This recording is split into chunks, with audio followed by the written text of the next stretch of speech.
අයිබෝන් මචන්ලා මම මලීෂ රවිශාන්. මම අලුත් නිර්මාණ අලුත් අත්හදා බැලීම් කරන්න කැමති කොල්ලෙක්. සමහරක් විට මම ඒවට රිස්ක්ස් ගන්නවා. මගේ වැඩ අනෙක් අයට සාමාන්‍යයෙන් කොන්ට්‍රවර්ෂල් වුණත් නිර්මාණ කරන්න අවශ්‍ය ඒ නිදහස මට හුඟක් වැදගත්. ඉතින් මම හිතුවා මේ වීඩියෝ එකනොත් මචන්ලට යමක් ගේන්න. හැබැයි මේකත් දැනටමත් හුඟක් කොන්ට්‍රවර්ෂල් සබ්ජෙක්ට්. මලීෂ ඇකඩමී. අද අපි කතා කරන්න යන්නේ නූතන කාලේ ස්ටීව් ජොබ්ස් එහෙම නැත්නම් ඊලොන් මස්ක් බිහි කරපු අලුත්ම AI යකා ග්‍රොක් ඉමැජින් ගැන. නිකමට හිතන්න මචන්ලා යාළුවෙක්ගේ වෙඩින් එකකට වෙල්වට් කෝට් එකක් ගහගෙන කොණ්ඩෙට ජෙල් දාලා බැක්හෝම් කරලා මචං අද අපි මේ පාටිය හොල්ලලා ගමු කියලා එන අපේ අර පොෂ් ෆ්‍රෙන්ඩ් අන්න එයා වගේ තමයි මේ ග්‍රොක්. වචන පේලියක් ටයිප් කරාම තත්පර 6 ඉඳන් තත්පර 20 දක්වා දිග ෆිල්ම් එකක් වගේ වීඩියෝ කෑල්ලක් මේකෙන් එළියට දානවා. හැබැයි ඇයි අපි මේ වැඩේට Google වයෝ තියෙද්දි ග්‍රොක්ම තෝරගත්තේ? එකක් ස්පීඩ් එක ක්ලිප් එකට යන්නේ තත්පර 5යි. දෙක මොබයිල් ප්ලැට්ෆෝම්ස් iOS Android දෙකටම apps තියෙනවා. මහනුවර ඉඳන් යාපනයට යන ගමන් උනත් ෂෝට් ෆිල්ම් එකක් කරන්න පුළුවන්. 3 X integration කෙලින්ම X එකට දාලා සිංහලෙන් වයිරල් යන්න පුළුවන්. 4 free tier නොමිලේ දෙන ටික ගැන මම පස්සේ කියන්නම්. හැබැයි ලංකාවේ අපිට ග්‍රොක් ටිකක් අවුල්. උපත්තියෙන්ම ග්‍රොක්ගෙන් පොඩි ස්පයිසි ට්විස්ට් එකක් එළියට දෙනවා. හොඳට අහගන්න. මේ ග්‍රොක් යකා අපට ටිකක් ඕනවට වඩා නිදහසක් දෙනවා.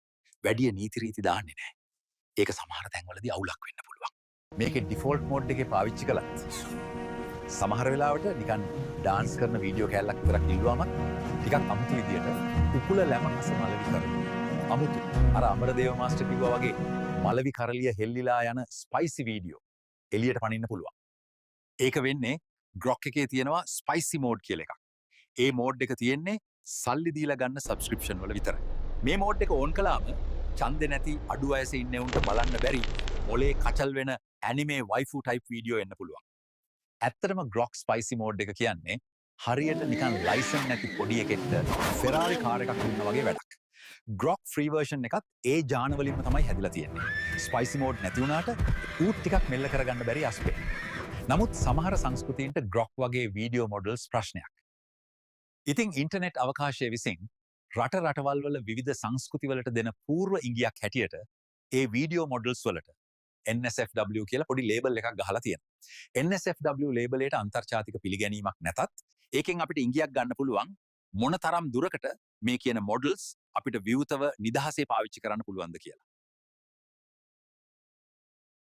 අපි බලමු මොකක්ද NSFW කියන්නේ කියලා. Not safe for work. ඒ කියන්නේ ඔෆිස් එකේ ඉද්දි බොස් ඉස්සරහා බලන්න බැරි දේවල්. ආච්චි අම්මා PC එක වටේ කැරකි ඉන්නකොට බලන්න බැරි නිර්මාණ. හොඳයි අපි දැන් බලමු අපිට දැනට ඉන්ටර්නෙට් එකේ පාවිච්චි කරන්න පුළුවන් Google Vio, Sora, Stable Diffusion වගේ වීඩියෝ මොඩල්ස්. සහ ඒවා කොහොමද මේ කතා කරන NSFW වීඩියෝ වලට දක්වන ප්‍රතිචාර එහෙම නැත්නම් ඒවේ community guidelines මොන වගේද කියලා. අපි මුලින්ම ගමු Google Vio 3. Google Vio 3 හරි strict. NSFW content කොහොමදවත් generate කරන්න බෑ. මම මේ වීඩියෝ එක කරන්න Vio 3 පාවිච්චි කළා. මාර කට්ටක් කෑවා prompt වලට සමහර වචන දාන්න. බැරි තැන ඒවට වෙන ආදේශ වචන දැම්මා, අකුරු mix කරලා බැලුවා. හරිම strict. ඊළඟට Sora. ඒකත් එහෙමමයි. frame එකෙන් frame එකට හොයලා බලනවා. Sora සහ Vio අතර වෙන වෙනසක් නැහැ. ඊළඟට Grok. අපේ license නැති Ferrari driver. නීති අඩුයි. ස්පයිසි මෝඩ් එකෙන් හුඟක් නිර්මාණශීලී වැඩ කරන්න පුළුවන්. හැබැයි පුතෝ අහවල් දේ පමණයි නම් බෑ. ඒවා බ්ලර් වෙනවා. ඊළඟට ස්ටේබල් ඩිෆියුෂන්. ස්ටේබල් ඩිෆියුෂන් කියන්නේ ෂෙරිෆ් කෙනෙක් නැති ඇමරිකාවේ කවුබෝයි නගරයක් වගේ. නීතිත් නැහැ, පොලිසියත් නැහැ. PC එකේ GPU එකක් තියෙනවා නම් ඕන දෙයක් ඕන තරම් හදන්න පුළුවන්. ඔක්කොම කම්පෙයාර් කළාම බොටම් ලයින් එක මේකයි. Veo සහ Soraට වඩා Grok වීඩියෝ කෑලි ගොඩක් ෆ්‍රී හදාගන්න දෙනවා. හැබැයි හොඳ GPU එකක් තියෙනවා නම් ෂෙරිෆ් නැති කවුබෝයි ටවුම වෙච්ච ස්ටේබල් ඩිෆියුෂන් තමයි NSFW වල කුප්‍රකට කිං.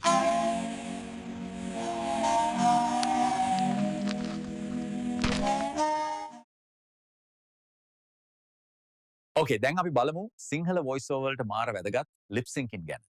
Grok ගේ ඉංග්‍රීසි ලිප් සින්කින් නම් ෂේප්. හැබැයි සිංහල sorry.com. Grok එකේ සිංහල ලිප් සින්ක් කරන්න බෑ. මේක Grokට තියෙන ලොකුම අඩුපාඩුවක්. නමුත් ඉගෙන ගන්නවා. සමහර වෙලාවට යා කට හොලවන්නේ හරියට 100 කෙනෙක් බුලත් විටක් කපනවා වගේ. වයෝ එකේ සිංහල ඉංග්‍රීසි ලිප් සින්කින් දෙකම පට්ට ස්මූත්. වයෝ 3 එකේ ජෙමිනයි තාක්ෂණය තියෙන නිසා සිංහල වචන උච්චාරණය සුපිරියට තියෙනවා. උදාහරණයකට බලන්න මම කතා කරන විදිහ. කොහොමද මගේ ලිප් සින්කින්? මෙන්න ෆයිනල් ඇනාලිසිස් එක. ඔයාලට මම තමයි හොඳටම කළේ කියන එක හරියටම ලිප් සින්ක් වෙන්න ඕන නම් වයෝ පාවිච්චි කරන්න. මොකද සිංහල ලිප් සින්ක් කරන්න ග්‍රොක් එකේ බෑ. මෙන්න මම මුලින් කිව්ව ෆ්‍රී ටියර්ස් ගැන විස්තරේ. අතේ සල්ලි නැද්ද? කමක් නැහැ. මේක තමයි අපිට ගැළපෙනම AI වීඩියෝ මොඩල් එක. මෙහෙමයි ඒක වෙන්නේ. ෆ්‍රී දෙන X account එකක් තියෙනම් පැය දෙකකට සැරයක් ක්ලිප්ස් 10ක් 20ක් පුච්ච ගන්න පුළුවන්. හැබැයි X account එකක් නැත්නම් දවසට හදන්න පුළුවන් ක්ලිප්ස් දෙකත් පහත් අතර ගාණක් විතරයි. ඒක නම් හොඳටම මදි. සිරා වැඩක් කරන්න ඕන නම් අඩුම එක X ප්‍රීමියම් මාසෙට $8යි. දවසකට වීඩියෝ 50 ගානේ. කඩේ වැඩට ඇති. ඊළඟට සුපර් ග්‍රොක් වැඩකාරයන්ටම ගැලපෙන සබ් එක. මාසෙට $30යි. දවසකට වීඩියෝ 200 ගානේ දෙනවා. අන්තිම එක සුපර් ග්‍රොක් හෙවි බොස් ලෙවල් මාසෙට $300යි. දවසකට වීඩියෝ කෑලි 1000ක් විතර දාගන්න පුළුවන්. $300ක්. බැංකුවක් කඩන්නම වෙනවා මචං.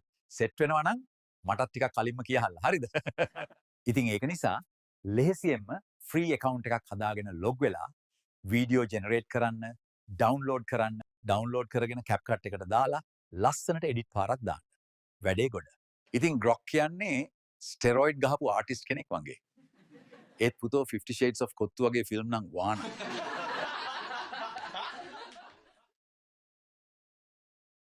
Okay guys, we are in the final and the most important lap of this video on Grok. ඊට ඉස්සෙල්ලා මේ යට තියෙන bell icon එක press කරලා channel එකට subscribe කරපල්ලා. like එකක් දාපල්ලා, බැනලා හරි කමක් නැහැ, comment එකක් දාපල්ලා. හරි. දැන් අපි දැක්කනේ සිංහල lip sync වලදී F වයෝ එක ඉස්සරහා Grok එන ගන්නවා කියලා. හැබැයි කඩට නම් අවුලක් නැහැ. හොඳයි අපි මේක ඉංග්‍රීසියෙන් කළා කියලා හිතමු. ඒකෙදී අපිට ක්ලිප් එකට ගැට ගහගෙන යන්න පොඩි ටෙක්නික් එකක් තියෙනවා. ඒකට ග්‍රොක් කියන්නේ චේන් ක්ලිප්ස් කියලා. ඒකෙන් කරන්නේ අපි හදන ක්ලිප්ස් එකෙන් එක දිගට අමුණගෙන යන එක. මෙහෙම ක්ලිප්ස් අමුණගෙන යනකොට අපි එක වැදගත් දෙයක් මතක තියාගන්න ඕන. ඒ අපි වෙන වෙනම ක්‍රියේට් කරපු ක්ලිප්ස් ඔක්කොම එක දිගට එක චේන් එකක් හැටියට එහෙම නැත්නම් එක සීන් එකක් හැටියට අමුණලා අන්තිමේදී අපි බලනකොට කතාව ගලාගෙන යන්න ඕන ක්ලිප්ස් වල අන්තර් සම්බන්ධතාවය නොබිඳ විශ්වාසනීයත්වයේ කිසි ගින්නක් නැතිව එකට රැකගෙන. මේ නොබිඳුණු අන්තර් සම්බන්ධතාවයට සිනමා ඔස්තාර්ලා කියන්නේ continuity කියලා. We don't have time. හොඳයි එහෙනම් අපි ඊළඟට බලමු කොහොමද ග්‍රොක් එකෙන් මේ වගේ කෙටි චිත්‍රපටයක් හදාගන්න විදිහ. ග්‍රොක් එකේ මේ වැඩේ කරන්න පට්ට ලේසි. වැඩක් කරන්න ආස හිතෙනවා. අපි ඉල්ලන ඕන ස්ටයිල් එකකින් වීඩියෝ දෙනවා. රියල් ලයිෆ් ස්ටයිල්ද, පික්සර් ඇනිමේෂන් ස්ටයිල්ද, සිම්ප්සන් ස්ටයිල්ද ඕන දෙයක්. ප්‍රොම්ප්ට් එකක් ගහලා ක්‍රියේට් කිව්වහම ඒකෙන් ඔප්ෂන්ස් 100ක් විතර පට් ගාලා අපිට දෙනවා. අපි මේක නිකන් කටින් කියලා හරියන්නේ නැහනේ. අපි පොඩි ස්ක්‍රිප්ට් කැලලක් හදලා ඒක හරහා ග්‍රොක් ක්ලිප්ස් ටිකක් ක්‍රියේට් කරගෙන ඒක ලස්සනට එකින් එකට ගැලපෙන්න අමුණගෙන පොඩි කොටසක් කරලා බලමු. හැබැයි අද නෙවෙයි. ඊළඟ කොටසෙන්.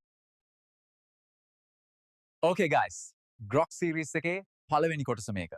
නමුත් මේකේ දෙවෙනි කොටසෙන් අපි මචන්ලට ගේනවා Grok එකෙන් ෂෝට් ෆිල්ම් එකක් කරන විදිහ. එතකන් happy grokking and ජය වේවා. මචන්ලා හැම දිනාටම ආයුබෝවන් කිව්වා.